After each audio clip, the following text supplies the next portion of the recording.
Hello everyone, welcome to grammar with me. कैसे हैं आप सभी? आशा करती हूँ आप सभी अच्छे होंगे और आपकी तैयारी बेहतर ढंग से चल रही होगी। तो चलिए स्टार्ट करते हैं हिंदी व्याकरण का हमारा टॉपिक, जो कि चल रहा है क्या, संधि। संधि में अब तक हमने क्या पढ़ा? स्वर संधि हम पढ़ चुके हैं कि क्या है। आज हम पढ़ेंगे व्यंजन संधि, जो कि संधि का दूसरा भाग था। व्यंजन संधि, संधि 3 प्रकार की बताई थी ना, स्वर संधि, व्यंजन संधि और विसर्ग संधि, जिसमें हम स्वर संधि कंप्लीट कर चुके हैं। आज हम पढ़ेंगे व्यंजन संधि।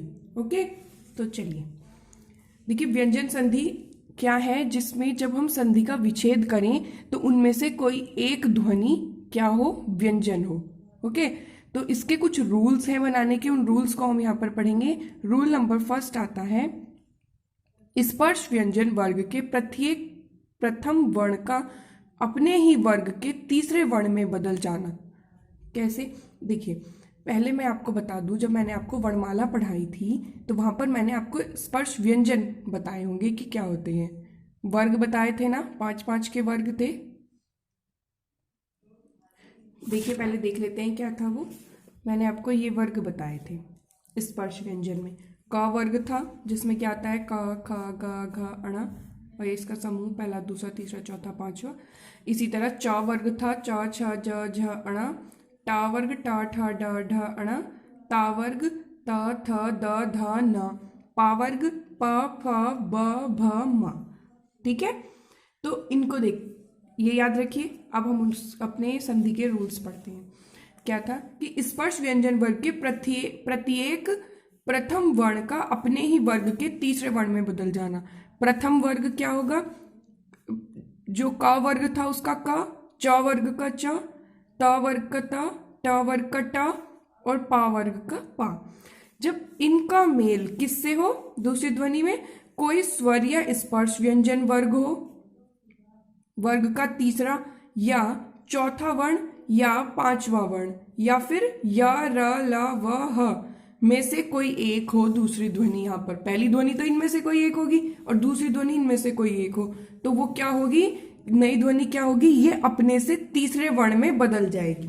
तीसरा वर्ण कैसे? जैसे ये था, अब यहाँ पर क हो, ठीक है, तो इसका तीसरा क्या है, ये ग। तो ये जो है, ये ध्वनि क से ग हो जाएगी जब हम इसका संधि करेंगे। ठीक है, देखिए, क से ग, तीसरे में च से ज, ट से ड, त से द, प से ब। कैसे देखते हैं? जैसे क का ग में बदलना, जैसे दिक प्लस अंबर बराबर दिगंबर। क था यहाँ पर स्पर्श व्यंजन का प्रथम वर्ग का प्रथम वर्ण, ठीक है, और दूसरा यहाँ पर चाहे कोई स्वर हो या फिर स्पर्श व्यंजन का तीसरा, चौथा, पांचवा वर्ण हो, या फिर या रा ला व हो, तब ये होगा। तो जब ये मिलेंगे तो का क्या हो जाएगा, ग हो जाएगा। आधा का था, आ मिला तो का गा हुआ और आ मिलकर ये पूरा गा बन गया, जो कि हो गया दिगंबर।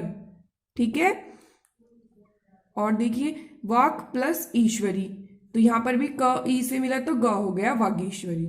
ठीक है, तो का गा में बदल गया। ठीक, दूसरा वर्ण आता है हमारा च का ज में बदलना, क्योंकि च वर्ग में तीसरा वर्ण आएगा ज। ठीक, तो च का ज कैसे होगा? अच प्लस अंत अजंत, ऋच प्लस अंत ऋजंत। ठीक है, इसी तरह ट का ड में बदलना, षट प्लस यंत्र षड्यंत्र, षट प्लस अंग षडंग। ठीक है, इसी तरह त का द में बदलना, जगत प्लस अम्बा जगदम्बा, जगत प्लस ईश जगदीश। ठीक है, तो ता का क्या हो गया, द। पा का वा में बदलना, तिप प्लस अंत तिबंत, अप प्लस दी अवधि। ठीक है, तो जो हमारा ये वर्ण था क च ट त प, ये बदल गया इसमें ग ज ड़ द प। ठीक, क का ग हो गया, च का ज, ट का ड, त का द, प का ब। ठीक है, चलिए दूसरा नियम आता है हमारा, सेकंड रूल क्या है? स्पर्श व्यंजन वर्ग के प्रथम व्यंजन वर्ण का अपने ही वर्ग के पांचवे में बदल जाना। अभी हमने पढ़ा था कि जो ये था पहला वर्ण, तो ये किस में बदल रहा था? तीसरे में। अब दूसरा नियम क्या है कि पहला बदलेगा पांचवे में। पांचवा क्या है? ये पांचवें समूह में। तो वो कैसे बदलेगा वो हम देखते हैं।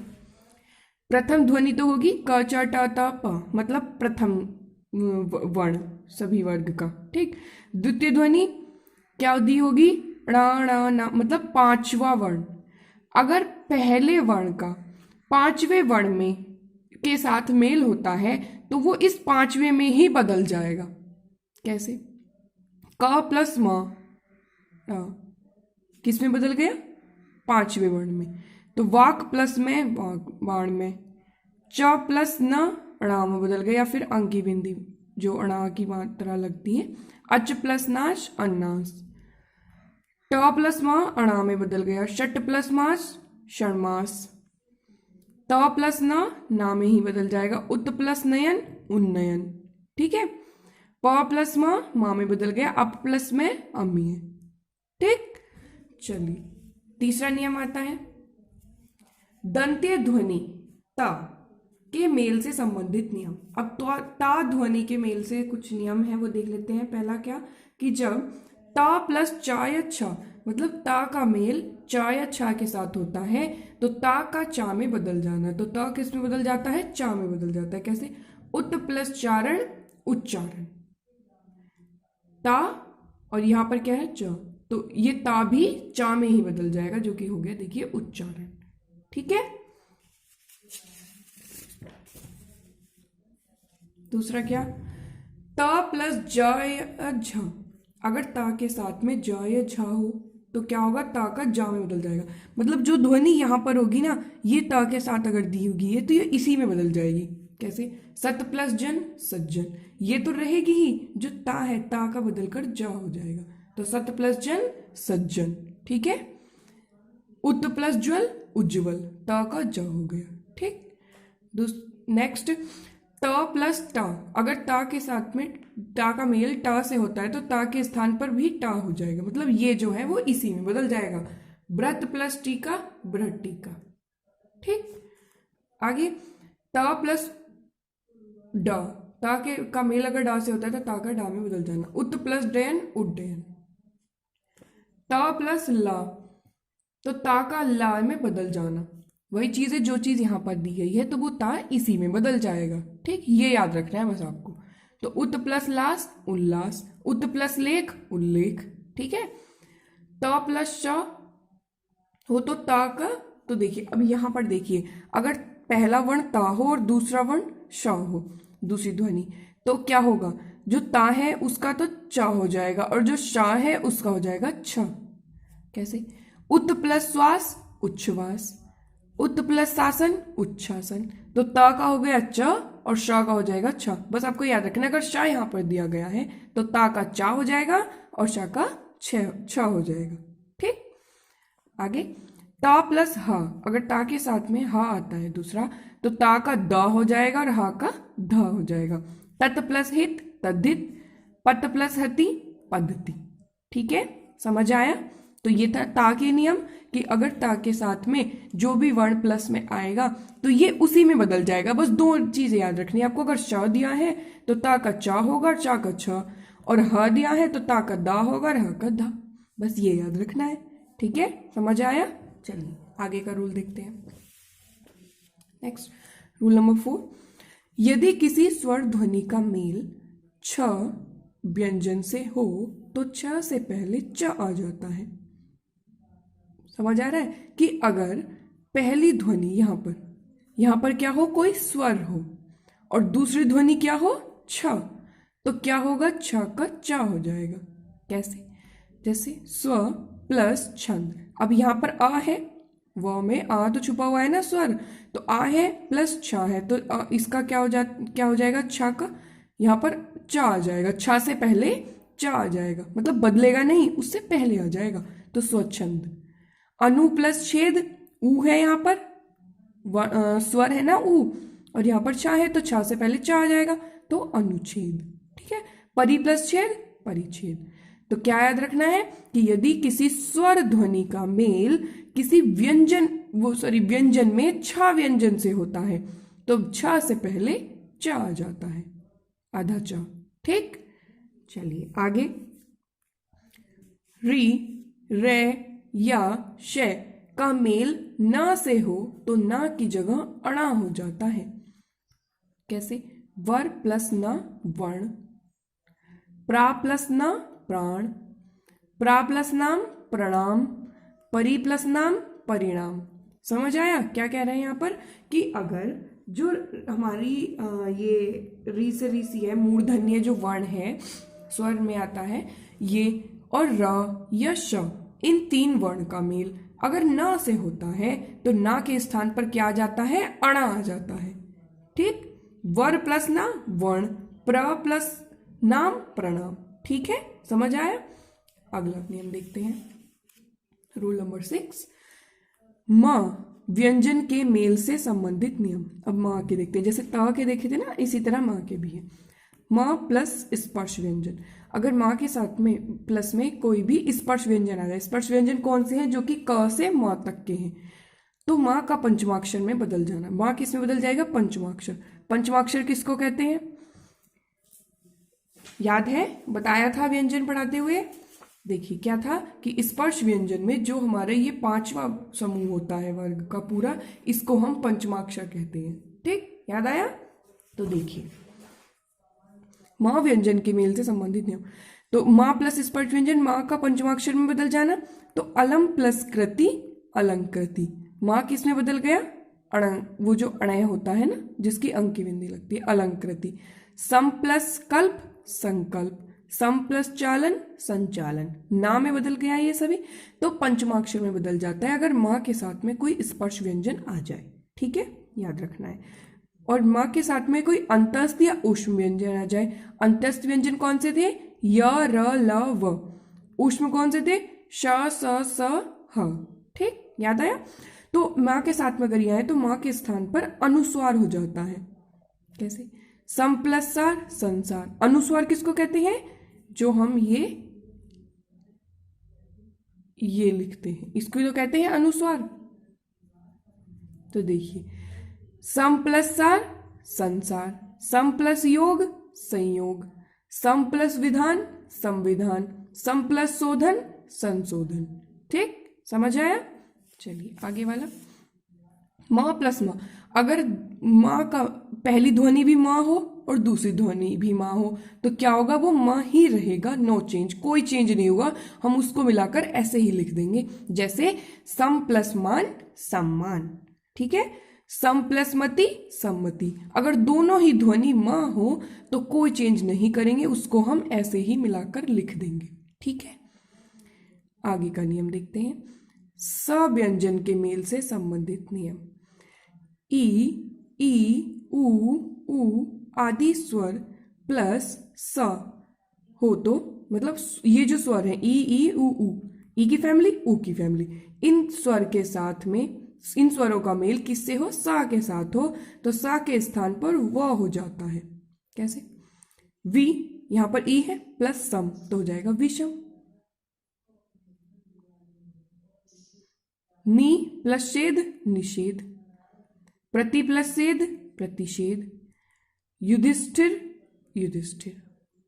ठीक है, आगे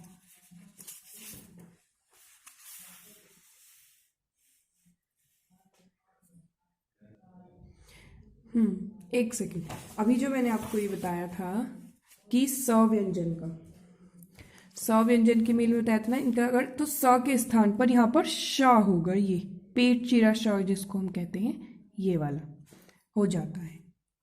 तभी तो मुझे कुछ मिस्टेक लग रही थी यहाँ पर, तो श हो जाएगा। देखिए, वी प्लस सम विषम, सा हो गया ना। नी प्लस छेद निषेध, प्रति प्लस छेद प्रतिषेध, युधि प्लस स्थिर युधिष्ठिर, तो ये श में बदल जाएगा। Okay, sorry.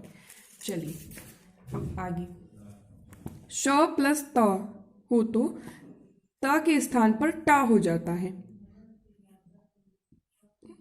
मतलब पहली ध्वनि तो श हो और दूसरी ध्वनि क्या हो? त, तो क्या हो जाएगा? त के स्थान पर टा हो जाता है। और स प्लस थ हो तो थ के स्थान पर ठ हो जाता है। देखिए, आकृष प्लस त आकृष्ट, तो ता का क्या हो गया? ट।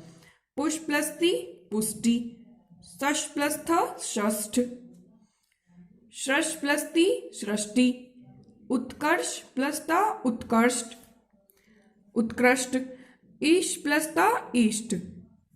तो श प्लस ता हो तो ता के स्थान पर टा हो जाएगा, और श प्लस था हो तो थ के स्थान पर ठा हो जाएगा। ठीक है, आगे लास्ट नियम हमारा, वैसे तो नियम बहुत सारे हैं लेकिन जो मुख्य नियम है वो मैंने आपको यहाँ पर बताए हैं। तो क्या है, द प्लस दा का मेल क त थ प स इनके साथ हो तो बराबर ता बन जाता है, किसका, दा का। कैसे, आपद प्लस काल आपातकाल, दा का क्या हो गया, ता हो गया। ठीक है, विपद प्लस काल विपत्त काल, उद प्लस शिप्त उत्क्षिप्त, उद प्लस तीर्ण उत्तीर्ण। ठीक है, समझ आया कि अगर दा का मेल क त थ प स इनसे हो तो द के स्थान पर ता हो जाता है। ठीक है, समझ आया। तो ये कुछ मुख्य नियम थे व्यंजन संधि के, वैसे तो बहुत सारे नियम है, आप देख भी सकते हैं। ठीक, तो ये आपको याद रखने हैं। एक बार और रिवाइज करा देती हूँ। हमने पढ़ी व्यंजन संधि, जो कि क्या होती है, जिसमें जब हम संधि विच्छेद करते हैं तो उसमें एक ध्वनि व्यंजन होती है। देखिए क्या था, पहला नियम क्या था कि स्पर्श व्यंजन ध्वनि के प्रथम वर्ण का मेल अगर किसी भी तीसरे, चौथे और पांचवें वर्ण से और य, र, ल, व या फिर किसी स्वर से होता है तो पहला अपने तीसरे में बदल जाता है। क किस में जाता है, ग में, तो पहला तीसरे में बदल जाता है। इसी तरह दूसरा नियम देखा था कि अगर प्रथम वर्ग का मेल किसी भी अपने ही वर्ग के प्रथम वर्ग अपने ही पांचवें में बदल जाता है।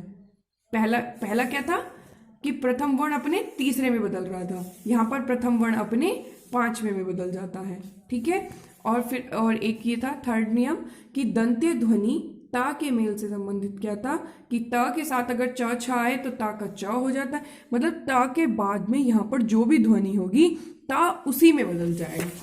देखिए ये देखे थे, बस हमें याद रखना है, एक तो श वाले में श में ता का च होगा और श का छ होगा, और एक याद रखना है ह वाले में ह में ता का द और ह का ध होगा। ठीक है, आगे हमने देखा था यदि किसी इसमें क्या है था कि किसी स्वर ध्वनि का मेल अगर छ के साथ होता है तो छ से पहले च आ जाता है।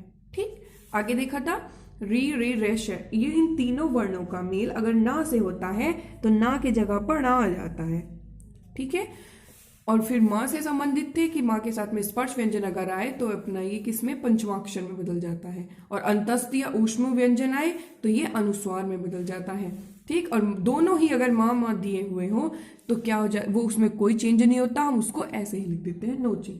ठीक, और आगे था हमारा अगर स में अगर कोई ये जो स्वर है इनका मेल स के साथ होता है तो स के स्थान पर श हो जाता है।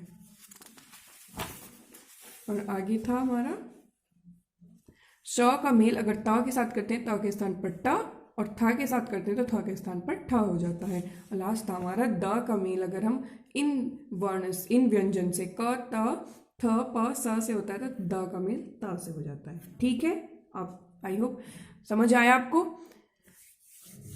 आशा करती हूँ आपको अच्छे से समझ आया होगा। और फिर भी अगर कोई पॉइंट समझ में नहीं आता है तो आप कमेंट सेक्शन में कमेंट कर कर पूछ सकते हैं। ठीक है, और हाँ, इसको आप बार बार रिवाइज करते रहिए, अपने नोट्स बनाते रहिए, जितना ज़्यादा आप रिवाइज करेंगे उतना ही अच्छे से आपको याद रहेगा। ठीक है, चलिए अब हम कल हमारा इसका नेक्स्ट थर्ड पार्ट करेंगे जो कि क्या है, विसर्ग संधि, फिर हमारी संधि कंप्लीट हो जाएगी। ठीक, उसके बाद मैं इसके कुछ एग्जाम्पल्स की लिस्ट आपको दे दूंगी जिनको आप रिवाइज कर लेना। ठीक है, तो चलिए मिलते हैं नेक्स्ट लेक्चर में। Thank you. और हाँ, अगर आप चैनल पर नए हैं तो चैनल को सब्सक्राइब करना ना भूलें। धन्यवाद। Thank you.